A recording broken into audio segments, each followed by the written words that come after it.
Welcome back to my YouTube channel. ಇವತ್ತು mango chitranna ಮಾಡ್ಕೊಳ್ಳೋಣ. ಈ ಸಮ್ಮರ್ ಸೀಸನ್ಗೆ ಮ್ಯಾಂಗೋಗಳು ಸಿಗುತ್ತಲ್ಲ, ಅದಕ್ಕೆ ತೋತಾಪುರಿ ತಂದಿದ್ದಾರೆ ನಮ್ಮ ಮನೆಯಲ್ಲಿ. ಚಿತ್ರಾನ್ನ ಮಾಡ್ತೀನಿ ನೋಡಿ. ಇದೆಲ್ಲ ಅರ್ಧ ತಗೊಂಡಿದ್ದೀನಿ ನಾನು. ನೀವು ಜನ ಜಾಸ್ತಿ ಇದ್ದರೆ ಒಂದು ಪೂರ್ತಿ ತಗೊಳ್ಳಿ. ನೋಡಿ, ತುರಿದಿಟ್ಕೊಂಡಿದ್ದೀನಿ. ಇದು ಮ್ಯಾಂಗೋ ಅರ್ಧ ಕಪ್ಪು ತುರಿದಿಟ್ಕೊಂಡಿದ್ದೀನಿ. ಏನೇನು ಇಂಗ್ರೀಡಿಯೆಂಟ್ಸ್ ಬೇಕು ಅಂತ ಹೇಳ್ತೀನಿ ನೋಡಿ. ಕೊತ್ತಂಬರಿ ಸ್ವಲ್ಪ, ತುರಿದಂತಹ ಮ್ಯಾಂಗೋ ಅರ್ಧ ಕಪ್ಪು, ಕಾಯಿ ತುರಿ ಸ್ವಲ್ಪ,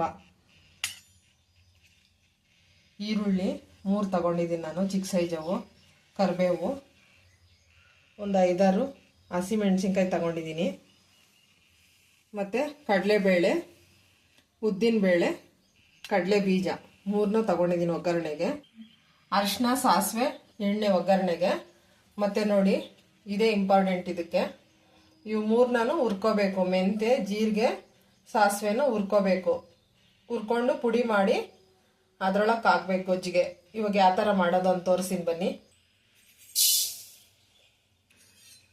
ಇವಾಗ ಬಾಣಲಿನ ಇಟ್ಕೊಂಡು ಹುರಿತಾ ಇದ್ದೀನಿ ನೋಡಿ. ಸಣ್ಣ ಉರಿಯಲ್ಲಿ ಹುರಿಬೇಕು. ಇವು ಸ್ವಲ್ಪ ಡ್ರೈ ಆಗೋವರೆಗೂ ಹುರಿಬೇಕು.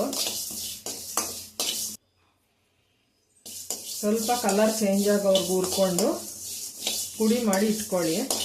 ಅಂದರೆ ತುಂಬ ಟೇಸ್ಟಾಗಿರುತ್ತೆ ಮ್ಯಾಂಗೋ ಚಿತ್ರಾನ್ನ. ನೋಡಿ, ಈ ಥರ ಫ್ರೈ ಆಗಬೇಕು. ಹಾಕ್ಕೊತಾ ಇದ್ದೀನಿ ಜಜ್ಜೋದಕ್ಕೆ. ಸ್ವಲ್ಪ ಇದಾವಲ್ಲ, ಅದಕ್ಕೆ ಮಿಕ್ಸಿಯಲ್ಲಿ ಪುಡಿ ಆಗಲ್ಲ ಅಂತ ಕಲ್ಲಲ್ಲಿ ಜಜ್ಕೊತೀನಿ. ಮತ್ತು ಅದೇ ಬಾಣಲಿಗೆ ಎಣ್ಣೆ ಹಾಕ್ತಾ ಇದ್ದೀನಿ ಒಗ್ಗರಣೆಗೆ. ಮೊದಲೇ ರೈಸ್ ಮಾಡಿ ಇಟ್ಕೊಂಡಿದ್ದೀನಿ ನೋಡಿ ನಾನು. ಈಗ ಎಣ್ಣೆ ಕಾದಿದೆ, ಸಾಸಿವೆ ಹಾಕ್ಕೊತಾ ಇದ್ದೀನಿ.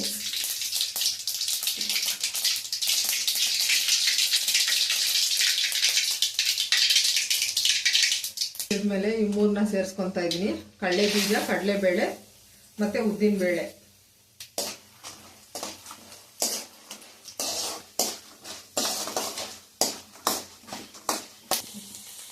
ಈ ಥರ ಕಲರ್ ಚೇಂಜ್ ಆದಮೇಲೆ ಈರುಳ್ಳಿಯನ್ನು ಕರಿಬೇವು ಹಾಕ್ಕೊತಾ ಇದ್ದೀನಿ ನೋಡಿ. ಈರುಳ್ಳಿನ ಚೆನ್ನಾಗಿ ಎಣ್ಣೆಯಲ್ಲಿ ಫ್ರೈ ಮಾಡಬೇಕು.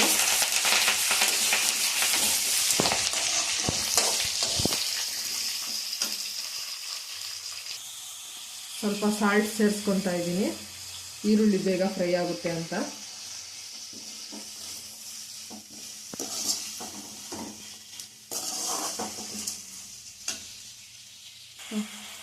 ಈಗ ಹಸಿಮೆಣಸಿನ್ಕಾಯಿನ ಸೇರಿಸ್ಕೊತಾ ಇದ್ದೀನಿ ನೋಡಿ. ಕಡಲೆ ಬೀಜ ಒಬ್ಬೊಬ್ಬರು ಫ್ರೈ ಮಾಡಿ ಸೈಡ್ಗೆ ಇಟ್ಕೊಂಡಿರ್ತಾರೆ, ಕೊನೆಯಲ್ಲಿ ಬೆರೆಸ್ಕೊತಾರೆ. ನಾನು ಹಂಗೆ ಮಾಡ್ತಾಯಿದ್ದೀನಿ. ಮೆತ್ತಗಾಗುತ್ತೆ ಅಂತೇಳಿ ಹಂಗೆ ಮಾಡ್ತಾರೆ. ಏನಿಲ್ಲ, ಚೆನ್ನಾಗಿ ರೋಸ್ಟ್ ಆದರೆ ಇದರಲ್ಲೇ ಚೆನ್ನಾಗಿರುತ್ತೆ. ಈಗ ಈರುಳ್ಳಿ ಸ್ವಲ್ಪ ಫ್ರೈ ಆಗಿದೆ. ಮ್ಯಾಂಗೋ ಹಾಕ್ಕೊತಾ ಇದ್ದೀನಿ, ತುರಿದಿರೋ ಅಂತಹ ಮ್ಯಾಂಗೋ.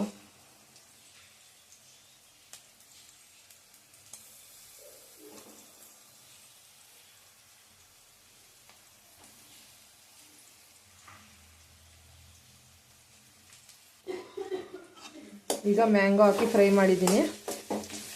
ಕಾಯಿ ತುರಿ ಕೂಡ ಹಾಕ್ಕೊತಾ ಇದ್ದೀನಿ. ಈಗ ನೀವು ತುಂಬ ಹುಳಿ ಇದ್ದರೆ ಮ್ಯಾಂಗೋ ಸ್ವಲ್ಪ ತಗೊಳ್ಳಿ, ಸ್ವೀಟ್ ಆಗಿದ್ರೆ ಜಾಸ್ತಿ ತಗೊಳ್ಳಿ.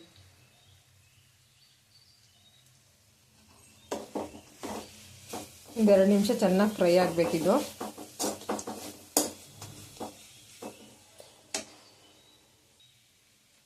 ನೋಡಿ, ಈಗ ಅರಿಶಿನ ಸ್ವಲ್ಪ ಹಾಕ್ಕೊತಾ ಇದ್ದೀನಿ.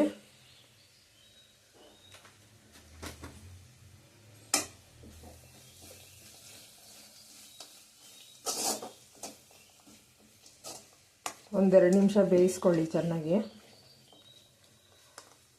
ಈರುಳ್ಳಿ ಹಾಕ್ದಲೇನೂ ಮಾಡ್ಬೋದು, ಕಾಯಿ ತುರಿ ಮತ್ತು ಮ್ಯಾಂಗೋ ಹಾಕ್ಬಿಟ್ಟು. ಇನ್ನೆಲ್ಲ ಹಾಕಿ ಈರುಳ್ಳಿ ಮಾತ್ರ ಲೆಸ್ ಮಾಡಿ ಮಾಡ್ಬೋದು. ನಾವು ಈರುಳ್ಳಿ ಹಾಕಿದ್ರೆ ಚೆನ್ನಾಗಿರುತ್ತೆ ಅಂತ ಹಾಕಿದ್ದೀವಿ ನೋಡಿ. ಈಗ ಅದು ಬೆಂದಿದೆ. ಲಾಸ್ಟಲ್ಲಿ ಕೊತ್ತಂಬರಿ ಸೇರಿಸ್ಕೊತಾ ಇದ್ದೀನಿ.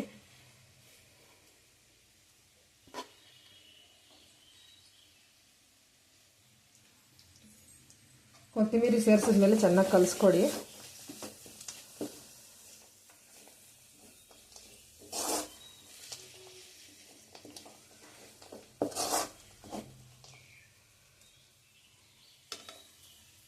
ಈಗ ಜೀರಿಗೆ, ಮೆಂತ್ಯ ಮತ್ತು ಸಾಸಿವೆಯನ್ನು ಪುಡಿ ಮಾಡಿ ಇಟ್ಕೊಂಡಿದ್ದೀನಿ, ಅದನ್ನು ಹಾಕ್ಕೊತಾ ಇದ್ದೀನಿ. ಇದು ತುಂಬ ಹುಳಿ ಇದ್ದಾಗ ಟೇಸ್ಟ್ ಸರಿ ಮಾಡುತ್ತೆ ಇದು, ಅದಕ್ಕೋಸ್ಕರ ಹಾಕ್ತಾ ಇರೋದು. ಇದು ಚೆನ್ನಾಗಿರುತ್ತೆ ಮ್ಯಾಂಗೋ ಚಿತ್ರಾನ್ನಕ್ಕೆ ಈ ಥರ ಹಾಕಿದ್ರೆ.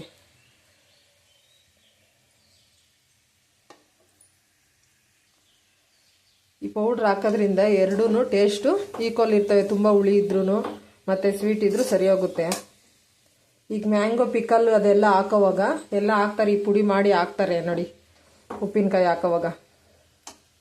ಅದೇ ಥರನೇ ಗೊಜ್ಜಿಗೆ ಹಾಕ್ಕೊಂಡ್ರೂ ಚೆನ್ನಾಗಿರುತ್ತೆ, ಚಿತ್ರಾನ್ನದ ಗೊಜ್ಜಿಗೆ. ಈಗ ಚಿತ್ರಾನ್ನದ ಗೊಜ್ಜು ರೆಡಿ ಆಯ್ತು, ನೋಡ್ತಾ ಇರ್ಬೋದು ನೀವು. ಮಾವಿನಕಾಯಿ ಚಿತ್ರಾನ್ನ ರೆಡಿ ಆಯಿತು. ಅನ್ನ ಮಾಡ್ಕೊಂಡು ಇಟ್ಕೊಂಡಿದ್ದೀನಿ. ಈಗ ಸ್ವಲ್ಪ ಆರಬೇಕು ಗೊಜ್ಜು, ಆರಿದ್ಮೇಲೆ ಅನ್ನ ಕಲಸೋದು ನೋಡಿ. ಈಗ ಗೊಜ್ಜು ರೆಡಿ ಆಯಿತು, ಅನ್ನನೂ ರೆಡಿಯಾಗಿದೆ. ಸಾಲ್ಟು ಮೊದಲೇ ಅನ್ನಕ್ಕೆ ಹಾಕಿರ್ತೀವಲ್ಲ, ಅದಕ್ಕೆ ಗೊಜ್ಜಿಗೆ ಸ್ವಲ್ಪ ಹಾಕಿದ್ದೀವಿ. ರುಚಿ ನೋಡ್ಕೊಂಡು ಬೇಕಂದ್ರೆ ಸೇರಿಸ್ಕೊಳ್ಳಿ ನೋಡಿ. ಇವಾಗ ಚಿತ್ರಾನ್ನ ಕಲಿಸ್ತಾ ಇದ್ದೀನಿ. ಸ್ವಲ್ಪ ಗೊಜ್ಜು ಸೈಡಿಗೆ ತೆಗೆದಿಕ್ಕಿದ್ದೀನಿ ನಾನು, ಎಷ್ಟು ಬೇಕಾಯ್ತು ಕಲಿಸ್ಕೊಳ್ಳೋಣ ಅಂತ. ನೋಡಿರಿ ಹೇಗೆ ಕಾಣಿಸ್ತಾ ಐತೆ ಅಂತ. ತುಂಬ ಟೇಸ್ಟಿಯಾಗಿರುತ್ತೆ. ನೀವು ಕೂಡ ಟ್ರೈ ಮಾಡಿ, ಹೇಗೆ ಬಂತು ಅಂತ ಕಮೆಂಟಲ್ಲಿ ತಿಳಿಸಿ. ನಮ್ಮ ರೆಸಿಪಿಗಳು ಇಷ್ಟ ಆಗಿದ್ದರೆ ಲೈಕ್ ಮಾಡಿ, ಶೇರ್ ಮಾಡಿ, ಸಬ್ಸ್ಕ್ರೈಬ್ ಮಾಡ್ಕೊಂಡು ನೋಡಿ, ಸಪೋರ್ಟ್ ಮಾಡಿ ಫ್ರೆಂಡ್ಸ್.